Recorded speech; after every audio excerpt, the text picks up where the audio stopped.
امیر حمزہ کا ایمان لانا کوئی معمولی واقعہ نہیں تھا۔ جس طرح مسلمانوں میں خوشی کی لہر دوڑ گئی تھی تو کفار کے اندر یہ خبر ایک بجلی بن کے گری، تو وہ بھی دارالندوہ میں بیٹھے اور سوچنے لگے کہ اب کیا کیا جائے۔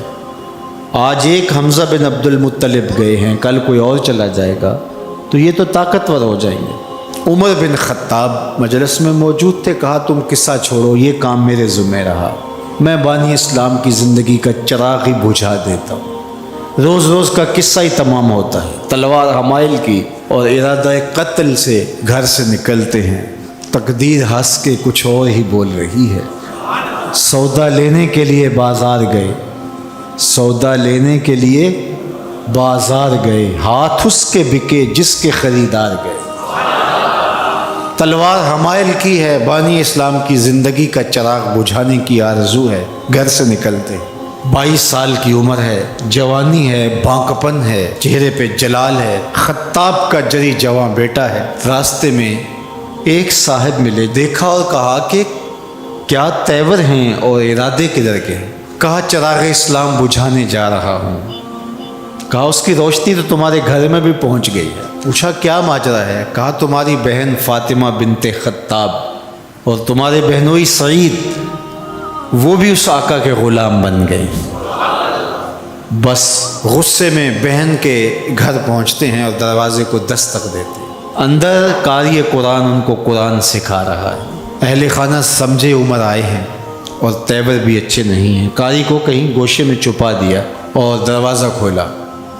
دروازہ کھولنے کی دیر تھی کہ بہن پہ ٹوٹ پڑے، مار دھاڑ شروع کر دی۔ تم سابی ہو گئی ہو، تم نے آباء و اجداد کا دین چھوڑ دیا ہے، مار مار کے ان کو لہو لہان کر دیتے ہیں۔ تو بہن بولتی ہے عمر سنو، تم خطاب کے بیٹے ہو نا، میں بھی خطاب کی بیٹی ہوں، میں بھی اپنے موقف سے ہٹنے والی نہیں ہوں۔ حیرت زدہ ہو جاتے ہیں کہ اس عورت کے اندر یہ بجلیاں کیسے آ گئیں، تو سوچنے لگے اور کہا اچھا جو تم پڑھ رہے تھے مجھے بھی سناؤ۔ کہا تمہیں پہلے غسل کرنا ہوگا۔ عمر بدن دھو رہے ہیں، میرا رب دل دھو رہا ہے۔ اتنے میں قاری قرآن کے ورق لے کے آ گیا اور تلاوت ہوتی ہے طٰہٰ ما انزلنا علیک القرآن لتشقیٰ، اے 14ویں کے چاند محبوب، ہم نے قرآن اس لیے نازل تو نہیں کیا تھا کہ آپ مشقت میں ہی پڑ جائیں۔ تلاوت ہوتی جا رہی ہے، عمر کی آنکھوں سے آنسو ٹپکتے چلے جا رہے ہیں۔ کہا عمر کی عمر برباد ہو گئی، چلو مجھے حضور کی چوکھٹ پہ لے چلو۔ اللہ اکبر، دار ارقم میں حضور تشریف فرما تھے، تلوار اس طرح حمائل کی ہوئی ہے اور اسی حالت میں حضور کی دہلیز پہ جا رہے ہیں۔ دروازے کے سوراخوں سے دیکھا صحابہ نے، کہا کہ عمر آ رہے ہیں، تلوار ہے ہاتھ میں۔